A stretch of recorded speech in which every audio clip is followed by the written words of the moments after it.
1절 다윗이 그 마음에 생각하기를 내가 후일에는 사울의 손에 붙잡히리니 블레셋 사람들의 땅으로 피하여 들어가는 것이 좋으리로다. 사울이 이스라엘 온 영토 내에서 다시 나를 찾다가 단념하리니 내가 그의 손에서 벗어나리라 하고 8절 다윗과 그의 사람들이 올라가서 그술 사람과 기르스 사람과 아말렉 사람을 침노하였으니 그들은 옛적부터 술과 애굽 땅으로 지나가는 지방의 주민이라.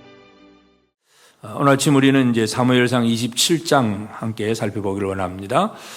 다윗이 사울을 피해서 광야의 삶을 살아가는 거 한번 대충 한 10년 정도로 우리가 생각을 하는데, 다윗이 30살에 왕이 됩니다. 그러니까 20대를 이제 그 식구들을 거느리고 광야 생활을 하는 거죠. 요즘 20대 그러면 아직도 어린애 같습니다. 어린아이들 같은데 뭐 청년들 우리 다음 세대 그러고 있지만, 다윗은 다음 세대 사람들이 아니라 진짜 시대를 이끌어가는 그 시대의 중요한 인물로서 20대 청년이지만 처음에 도망갈 때 한 400명 모였고 그 다음에 600명입니다. 근데 600명이라고 하는 것은 남자들 장정만 600명입니다. 그 식구들, 아내들 다 포함하면 적어도 1500명, 2000명 이상은 되었을 것으로 그렇게 짐작이 됩니다.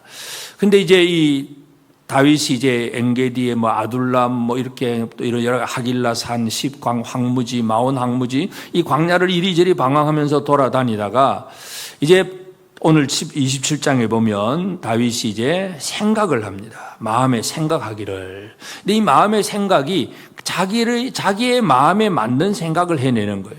어떻게 하면 하나님의 마음은 어떠할까? 하나님의 생각은 무엇일까? 이걸 살펴보는 것이 아니라 이 다윗은 자기의 마음에 드는 생각을 지금 하기 시작합니다. 이것이 이제 27장은 광야 생활에서 다윗의 삶에 있어서 영적인 침체기다. 그렇게 우리가 생각할 수가 있습니다. 그 이전까지도 물론 많은 굴곡은 있었지만 그래도 하나님의 도우심을 받고 사울을 살려주기도 하면서 뭔가 이 능력 있는 모습을 보여줬고 힘들어도 그래도 하나님을 찬양하는 삶을 살게 되는데, 그러나 이제 27장에 이제 시글락의 삶이 시작이 됩니다. 이 시글락 이제 가드왕 아기스에게 갔다가 그리고 그 지방 성읍 시글락을 얻어서 1년 4개월을 구주합니다. 그래서 1년 4개월 시글락의 시간은 다윗의 시편과 찬양이 없는 시기입니다. 그 이전 시기는 그래도 환란과 어려움이 있었다고 할지라도 하나님을 찬양하고 경배하면서 이 광야로 다녔는데, 그래서 오늘 우리는 이제 이런 것들을 바라보면서 참 뭔가 이 믿음을 끝까지 잘 유지해 나가는 거, 이게 참 쉽지 않다 하는 걸 우리가 알 수가 있습니다. 믿음의 사람들도 다 마찬가지입니다. 아브라함도 하나님의 말씀을 따라서 75세에 나왔다가 10년을 기다려도 아들을 안 주잖아요. 그러니까 결국은 이제 애굽 여인 하갈을 통해서 이스마엘을 낳습니다. 86세에 이스마엘을 낳고 그 다음에 하나님은 99세에 다시 아브라함에게 나타납니다. 13년이라고 하는 기간은 아브라함에게 있어서도 하나님과 대화가 없는 영적 침체기였다고 볼 수가 있는데, 이제 물론 그 기간으로 보면 다윗은 1년 4개월이니까 아브라함보다는 훨씬 짧기는 합니다만은, 그러나 다윗의 삶도 참 쉽지 않다는 걸 알 수가 있습니다. 그래서 왜 그랬을까? 능히 우리는 이해는 됩니다. 여러분 한 1,500명, 2,000명의 무리를 20대 청년 다윗이 이들의 우두머리가 되어가지고 그냥 평안하게 사는 게 아니라 늘 사울의 위협을 받아야 됩니다. 사울 왕의 위협만 있는 것이 아니라 늘 자기를 고발하는 십사랑 같은 그런 사람들이 주변에 늘 늘려 있고, 그래서 언제 고발당하고 언제 사울이 다시 찾아올지, 한 번 살려줬는데 두 번 또 오잖아요. 그러니까 이 사울은 어떻게 변할지를 모르는 사람이기 때문에, 믿을 수 없는 사람이기 때문에 이 다윗은 이런 생각을 하게 됩니다. 그래서 참 우리가 살아가는 삶에 하나님 앞에서 매일매일 하나님이 오늘은 동쪽으로 가라, 오늘은 서쪽으로 가라 이렇게 하시면 쉽겠는데, 우리가 예수를 믿어도 그렇지 않잖아요.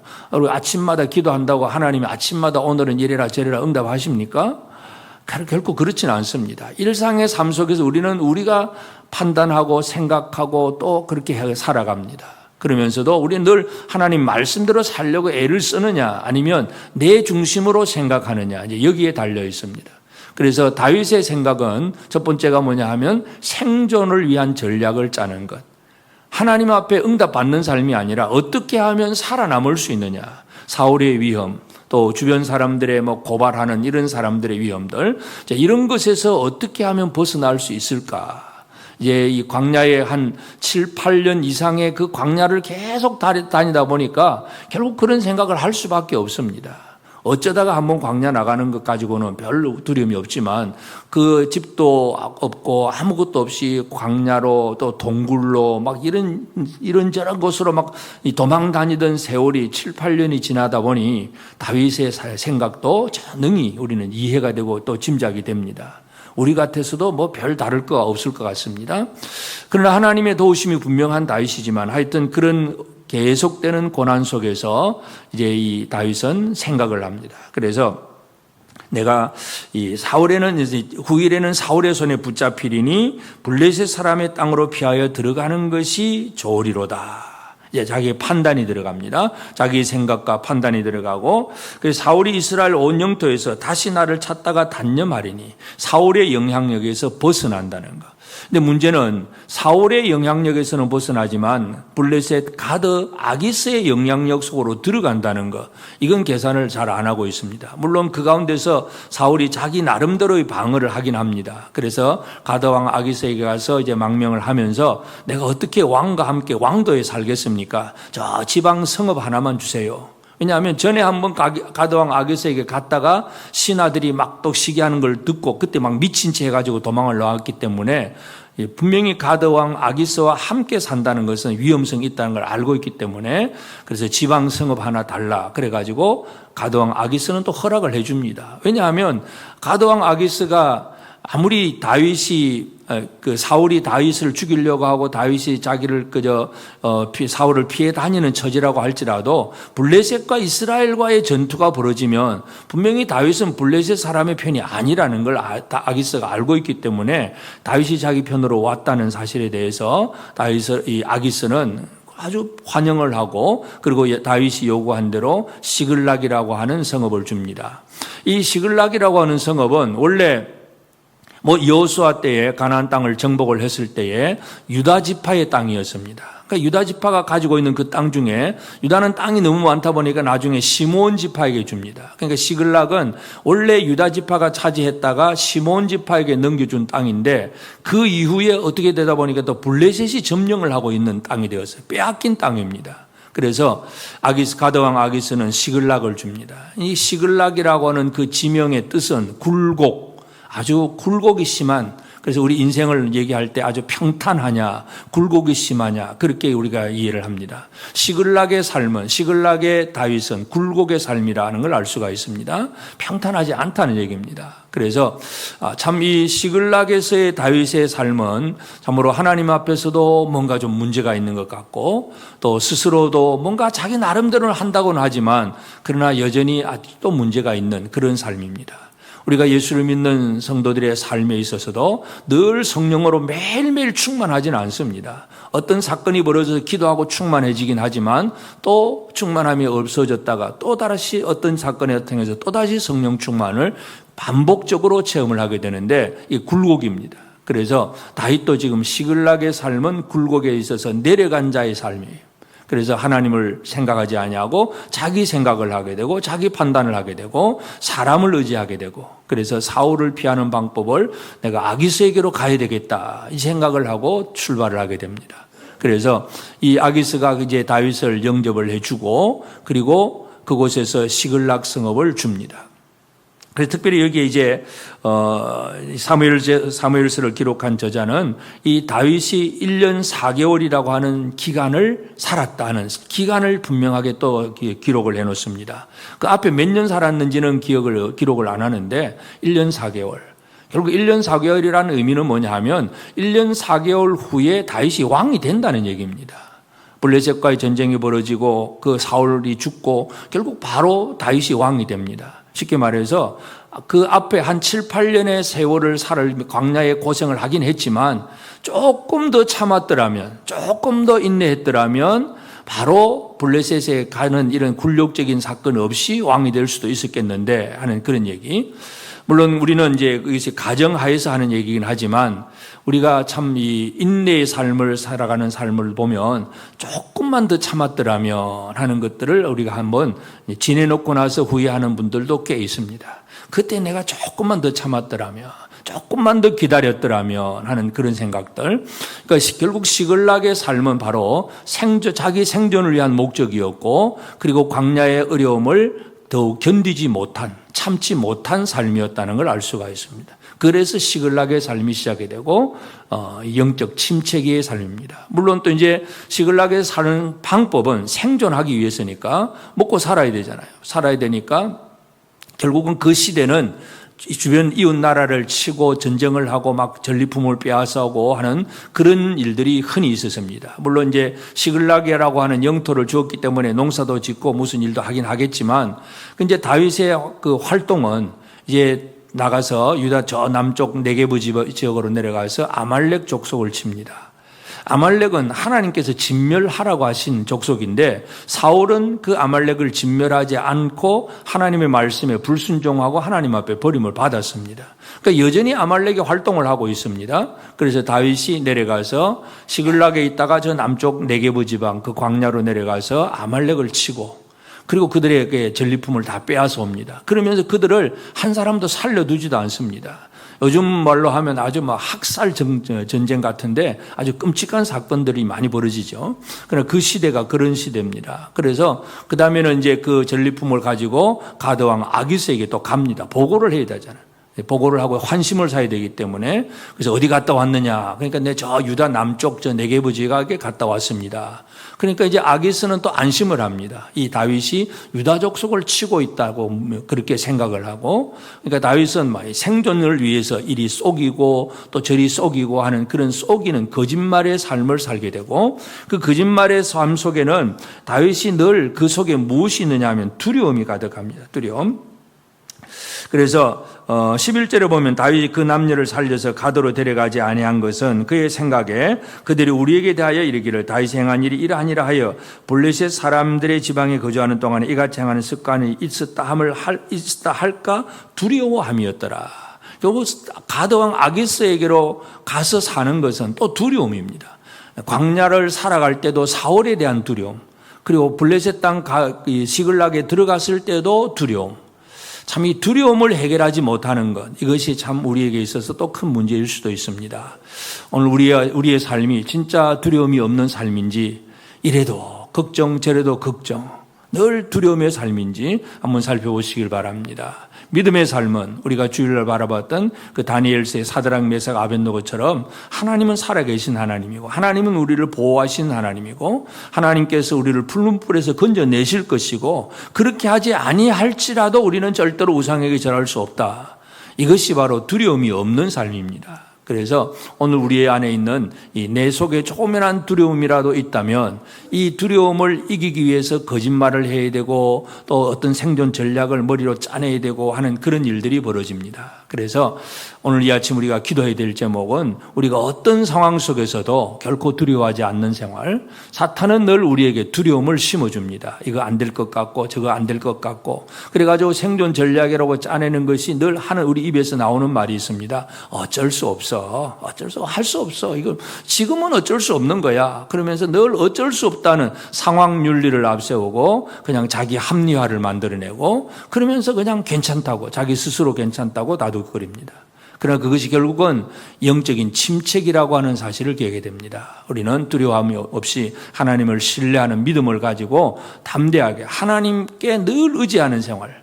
7, 8년을 다윗이 지금 광야 생활을 그렇게 살았어요. 조금만 더 그렇게 살면 됩니다. 그런데 그걸 못 참고 넘어진다는 거, 자기 생각이 앞선다는 거, 이것이 이 다윗에 있어서는 영적 침체기입니다. 여러분, 믿음의 사람들도 다 이런 침체기가 있습니다. 아까도 말씀드린 아브라함도 그렇고 다윗도 그렇고, 다윗이 나중에 왕이 되고 나서도 뭐 우리아의 아내를 범한다든지 이런 잘못된 일을 합니다. 결국은 성경 전체가 얘기하는 건 뭐냐 하면 인간 중심의 삶이 아닙니다. 아브라함도 믿음의 조상이고 다윗도 참 훌륭한 조상이긴 하지만, 그러나 아브라함도 은혜로 살고 다윗도 은혜로 사는 사람입니다. 자기 믿음의 공로를 가지고 사는 사람들이 아니라는 것.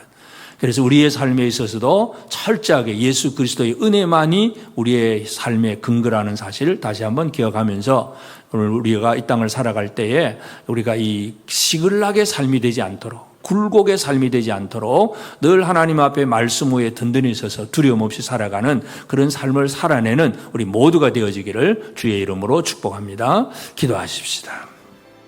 이제 오늘 받은 말씀으로 함께 기도하겠습니다. 광야의 다윗처럼 나의 삶의 어려운 일이 일상일 때도 편안을 원하는 내 생각이 아니라 하나님의 말씀을 붙들고 어려움을 견디는 힘을 더하여 주옵소서. 사탄이 내게 심어주는 두려움의 마음으로 살지 않게 하시고 영적 침체기에 빠지지 않도록 늘 깨어있는 영성으로 소망을 품고 살게 하옵소서.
이제 개인의 기도 제목을 가지고 하나님 앞에 기도하시기 바랍니다.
수고하셨습니다.